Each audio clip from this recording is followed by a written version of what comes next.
Hi, I'm Peter J. Ray. Welcome. Today's topic is John Stuart Ray, 1924 to 2011, Part 1. John S. Ray was my father.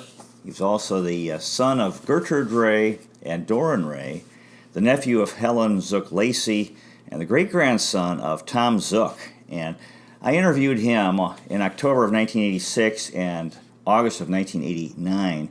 This was Zook Family Memories Collection, or ZFMC number 26, published on January 3rd, 1990. Today is October 8th, 1986. We're in Rocky River, Ohio, and speaking with us today is Mr. John Stuart Ray of Marion, Ohio. So, Mr. Ray, Dad, to the people 500 years from now, what would you like to tell them of note? Is this on? He's talking about the tape recorder. You better turn it off while I think. Well, let me ask you a specific question. What was your father like? My father, Doran Ray, was a very nice man. Very even-tempered, very clear-thinking. Good advisor, good counselor, good father.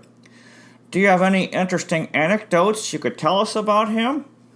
I recall on one occasion that we were going to have chicken for dinner. And in those days, you used to buy live chickens. In order to convert a live chicken into a meal, the live chicken must be killed. You could either cut the chicken's head off, or you could wring its neck. My father used to cut the heads off with a knife, a butcher knife. On the day in question, if I remember correctly, he went out to cut the chicken's head, and the knife slipped, and he cut himself very badly on the hand. I think it was in Marion, Ohio. He very nearly passed out at the sight of his own blood. That's one little vignette I recall. It was a long time ago, involving my dad. Could you tell us about your mother? My mother was a very intelligent woman, a very strong-willed woman.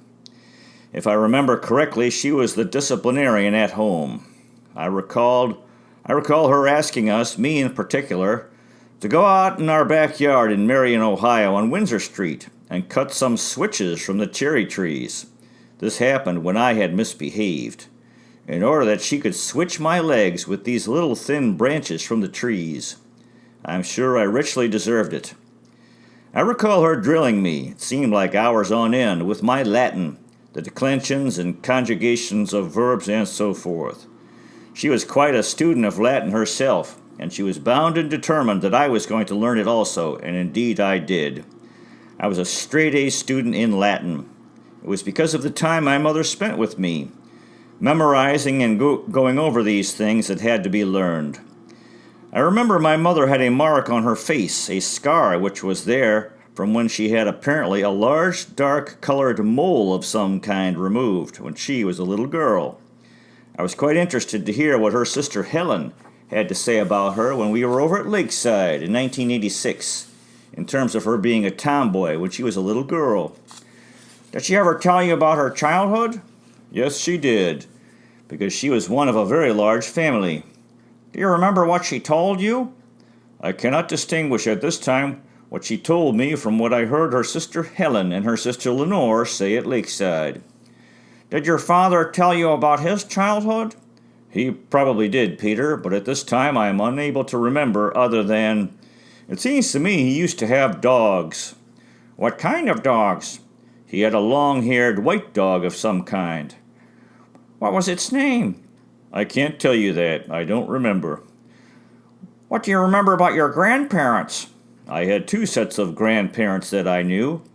Grandma and Grandfather Zook lived very close to where we did. Frank and Lena Zook. Also my father's parents, Frank and Nettie Ray. I knew Grandma and Grandpa Zook better than I did my father's parents because Frank and Lena Zook, my mother's parents, lived just a couple houses from where we did in Marion, Ohio. I spent a great deal of time over in their yard playing, and in their house at the many family gatherings that we had over there. My grandmother and Grandfather Zook were both fine Christian people. I have a specific vivid recollection of every Saturday night going over to Grandma Zook's house and getting a coffee cake and bringing it back home. I remember going into her kitchen there on Windsor Street in Marion. In the kitchen there was a pretty good-sized table, and on this table on Saturday evening there would be a coffee cake for every member of the family. She must have made 10 or 12 of these coffee cakes, each about 10 or 12 inches in diameter, as I recall. They were each iced with some sort of white icing on top, with walnuts in the icing. She baked all of these coffee cakes every Saturday without fail. It was quite an undertaking.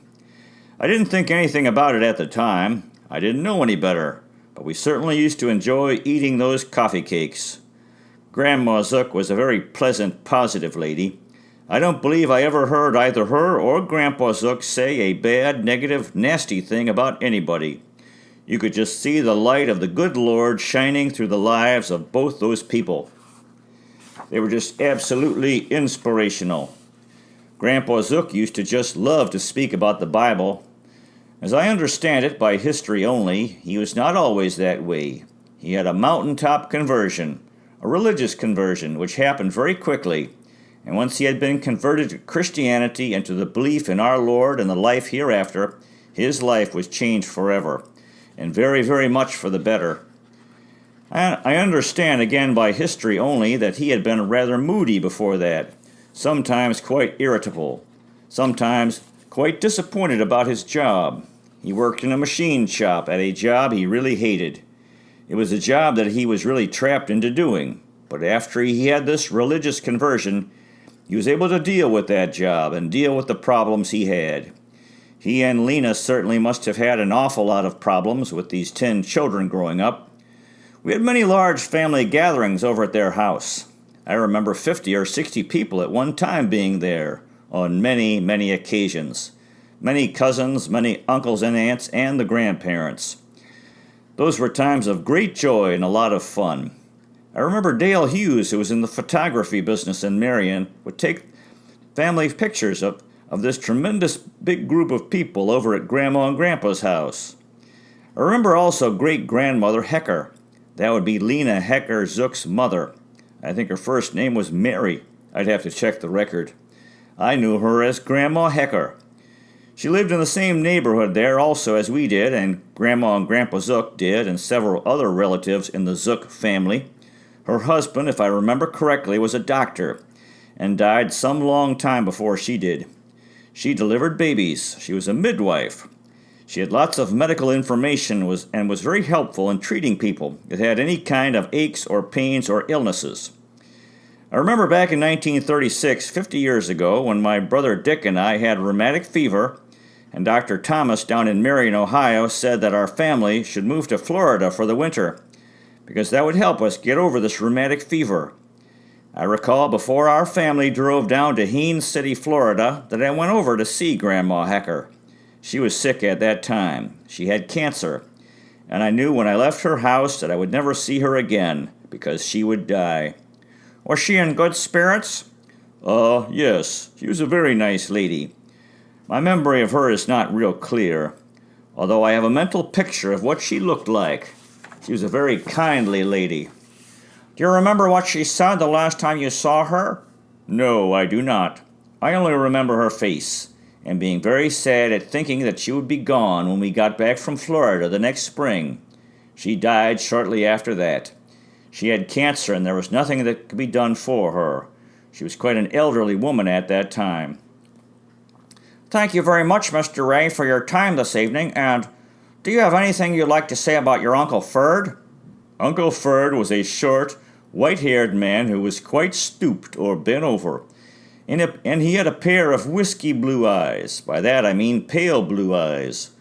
Whether there's any actual connection between the consumption of booze and having pale blue eyes, I don't know. He had what I've heard referred to as whiskey blue eyes. He lived in the house the first door south of where Grandma and Grandpa Zook lived in Marion, Ohio. He was Lena's brother. His name was Ferdinand. They called him Uncle Ferd, F-E-R-D. Very pleasant man. What were some of his hobbies? Making wine and drinking same. He grew grapes right there and had these lovely purple grapes that grew on these vines. I used to go out and take some off the vines and eat them from time to time. They're very tasty. Did he smell of booze? Uncle Ferd always smelled of booze. He never joined AA? Apparently not. He was in a state of ferment. Was he retired when you knew him? I believe that he was. I think he was in a state of partial intoxication all the time that I knew him. I don't remember his ever misbehaving. It was just that he was in a kind of stupor, never moved very fast. He was not nasty, though. Some people turn into gorillas when they drink, but he was very quiet. But you could smell it on him a mile off. Uncle Ferd was a character. Was he from Marion? I don't know where he came from originally. Grandma Zook lived in the one house, 373 Windsor Street, and Uncle Ferd and Aunt Molly were in the house next door, the first door south. Then Grandma's sister Edith Warner and her husband Bill Warner were in the next house south of them, and then Aunt Susie and Uncle John Reidenbaugh were in the next house south of that. Aunt Susie was another sister of Grandma's. So you had the 3 sisters and 1 brother living in 4 houses, all adjoining each other. Do you remember growing up hearing talk about your Civil War veteran ancestor, Thomas F. Zook? Yes, I remember it was Grandpa Zook's father. He was a surveyor in the Civil War for General Grant. There was a big picture of him in the living room of Grandma and Grandpa's house in Marion, a large oil painting. Did anyone know anything about him personally, what he was like? No, I don't believe so. How old was Grandpa Zook when he died? I'm not sure. Grandpa Zook went into an orphanage after he died. Did he ever tell you about his childhood in the orphanage? I don't specifically remember. Really a rough start, eh? A very rough start, because when his father died, his mother could not care for him. And I think he had a brother, too. Ed, I believe, was his brother's name. What happened to him? I'm not sure, Peter. There are several relatives that have sort of faded into the woodwork, and that Ed fellow is one of them. I just can't be specific. Aunt Helen had some information, and Lenore had some information about Ed. He had a sister, Nettie, didn't he? Yes, I would guess her name was Annette. I don't recall ever being asked that question before. Her full name, Annette Zook. I think we had better continue this later. Okay, well, thank you, Mr. Ray. We will continue this. I hope I'm not giving you any inaccurate information. All I can do is remember. And I'm sure that my recall is, I'm sure Helen or Lenore will correct us at some point if there are some discrepancies here. Well, all you can do is your best. The passage of time garbles a person's memory. Do you have your thought for the people centuries from now? I do hope that they will all have an abiding faith in the good Lord, whether they're living now or 1,000,000 years from now. That's where everything seems to start, and that's where the strength is drawn from to deal with whatever problems you have in whatever time you live. I look forward to continuing this at another time, and I hope to be able to answer some more of your questions, Peter Ray. Okay, Mr. Ray. I appreciate this opportunity. Thank you very much. Good night. Good night. 2 years, 10 months, and 1 day later. Good evening, audience. Today is Wednesday, August 9th, 1989, and we are in Rocky River, Ohio, again visiting with Mr. John S. Ray in this exclusive ZFMC interview. Good evening, Mr. Ray. Good evening, Peter. What I had in mind was talking about your childhood and the relations down in Marion, and your memories of the Zook family and of all the people, the brothers and sisters of your mother Gertrude and such. Would you like a more specific question to get started? Yes. Perhaps you could describe for me what you can remember about those family gatherings that they had on Windsor Street, 2 houses from where you grew up. Well, I remember that there were quite a number of these gatherings over the years. I remember that when the weather was bad, they would be inside the house, and the house would just be filled to overflowing with people. And if the weather was nice, like in the summer or nice spring weather or early fall weather, the gatherings would be outside in their backyard. They had a good-sized backyard, and a patio had been built at the back of their house, if I remember correctly, and Tommy Zook, the youngest of their children, had built a fireplace out in the back part of their backyard. I'm not really sure whether there was actually cooking done back there or not, but I do recall that he built this lovely fireplace. I also remember that he built a rock garden and a fish pond in the backyard, just a small pool. I remember he cemented it in there by hand, and it was really very pretty, very attractive. I remember that there was a garage, a one-car garage out in their backyard. I recall that they had a grape arbor in their backyard also, along with one of the southerly property lines, the one next door, Uncle Ferd and Aunt Molly's property. I recall that there were some large walnut trees growing either on Grandma and Grandpa Zook's property or right on the line, because it seemed like in the late summertime there are always some walnuts lying on the ground. These walnuts, when they fall from the trees, have these thick green shells which you have to take off them and then crack open the walnuts. The family gatherings, of course, involved a great deal of food preparation because there were so many people there. I recall that Lenore and Dale lived with Grandma and Grandpa for a period of time after they were married because they had no money. It was during the Depression, and I think Rachel and David may have lived in Grandma and Grandpa's house for a while also because they were in the same situation. I remember also in their backyard that they had a cistern. A lot of people used to have cisterns in their backyards at that time. Cisterns were places where rainwater would accumulate, and you had a big stone cover for these things because they were dangerous. You certainly didn't want any little children falling in these cisterns. Was that water to drink? I believe that was rainwater, and I can't remember offhand what it was used for. But I remember very clearly that there was a cistern there just behind their house, right out in the backyard, and it had a big piece of sandstone covering the top of it, which you had to move sideways if you wanted to get a pail of water out of it. Did you ever play ball in that yard? No, I don't recall playing ball back there. I recall Dale Hughes, who was the best photographer in Marion. That was his business. I recall his taking pictures out in the backyard on a number of occasions when we had these family gatherings. And I remembered it was always kind of fun because Dale would set up his camera and then he would get everybody lined up the way he wanted them lined up so everybody's face would be seen. Then he would put his timer on his camera and he would run back and get in the picture. So the picture would then be taken by Dale, but including Dale in the picture. Boy, I think we could have used Dale's expertise at the Lakeside family reunions for our pictures the last few years. A lot of people seem to get their heads cut off. Some of the shorter people weren't in front, and they don't get lined up right. Well, he used to take some very fine pictures. Lenora was exceedingly helpful in the business. The two of them worked like two peas in a pod for all of the 60 years they were married. Those two really got along wonderfully well.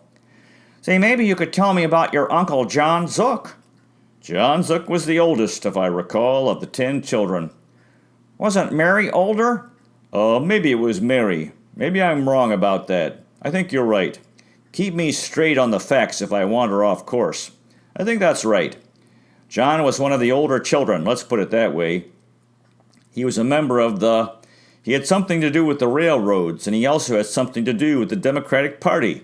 I think he might have been the head of the Democratic Party in Marion. He had a great sense of humor. I remember stories about him when he was a child. My mother must have told me the stories. I remember that Uncle John was very fond of horses. Someone in the neighborhood apparently had a horse, and Uncle John would go over and stand beside the horse when he was a little kid. When the horse would lift up one of his legs or anything like that, John would do just exactly that. When the horse would snort, John would snort, and when he would do his best to do exactly the same thing that the horse would do. Uncle John got into some terrific arguments at some of these family gatherings with his brothers and sisters about politics, because although he was Democratic, not all members of the family were Democratic, and they certainly didn't all see eye to eye on the political issues that were topical at the time. Did their political arguments ever lead to bad blood? I don't think so. They were heated discussions, but I think that's all they were. I do not recall any physical violence resulting. I don't recall any hard feelings either. There may have been some, but I certainly don't remember it. Did John Zook promote Franklin D. Roosevelt? He was a great promoter of FDR, yes. Saying how great the New Deal was? Yes, yes, he thought FDR was the second coming. And Ted and Fred didn't like that? Oh, no. Ted, particularly, I recall, thought FDR was the devil reincarnated. So the two of them had views that were as far apart as you could possibly get. How about your mother and John? How did they get along? As I recall, they got along very well. John had a very nice disposition. He used to smoke cigars all the time. He used to always smell of cigars. I remember that he really murdered the King's English. He came up with some pronunciations of various words that were absolutely hilarious. He was very serious about it, too. He did a lot of reading, eh? There's a raccoon walking about our backyard. We have a lot of raccoons. That one's in broad daylight, walking in the backyard there. Did John read a lot? Is that where he got those words? He must have. John's education must have been somewhat limited, because although he would use some big words, he didn't always. His pronunciation was sometimes very far off the mark, but that didn't slow him down a bit in terms of using the words. How about Tom Zook? He was about the same age as you. Tom Zook was about 10 years older than I, something like that. He was your uncle, but, Yes, he was more of a cousin. He and Barbara Freilich were about the same age, and in fact they might have been exactly the same age. I'm not real sure about that, but I recall their being in high school at the same time. Him the uncle. Tom Zook the uncle and Barbara Freilich. They were close friends and very close to being the same age. They used to chum together with the same friends in the same group when they were in high school. What was Tom's personality like? Tom always had a very fiery personality. He was a very emotional person. He had a tendency to get quite wrought up with matters. Like what? Politics? Practically anything. But he was a good-hearted fellow. He was very artistic. He played football on the Marion High School football team. Yes, he had quite a brawny, athletic build. He was not very tall, but he was stocky. Big around. Yeah, big around. He had a big pair of shoulders on him. He was a very, very good swimmer. What position did he play on the football team? An end. He played on the line, as I recall. I also recall that he did not play football after he got to college after high school. Did you have talks with Tommy when you were young down there in Marion, Ohio? Peter, I probably did, but I just cannot recall that specifically. When you went to those family gatherings, do you remember who you'd spend time talking with? Well, you have a tendency at these things to talk with people who are about your age. The closest cousin I had in age was Harold Freilich, who was 3 years older than me. Harold and I have always been good friends. You would talk a lot at the reunions? Sure, we would talk, compare notes about whatever was going on at the time. Do you remember among your aunts and uncles who you were closest to? Well, we got to know all of them pretty well because we all lived so close together down there in Marion. But do you remember ones you got closer to because of personalities being like yours? Well, I recall that Lenore and Dale lived in Marion and continued to live in Marion after they were married for many, many years. Of course, I got to know them very well, and I worked in their studio, their photography studio. In the summer? At least one summer, possibly 2 summers, helping them clean out some of these areas. They had taken over this photography studio from, I can't remember the name. It was up on the 2nd floor of a building in downtown Marion, and they had a storage area, a storage room that needed to be cleaned up. I remember I spent a summer up there. It seems to me it was my job to clean up that storage area. You were about 15? Something like that. I can't recall. Well, this concludes. We'll continue this talk later. The next time. Thank you so much for watching. Good luck with your own efforts in family history. If this is something that interests you. Thank you so much for watching. God bless you. Take care, and I'll see you next time.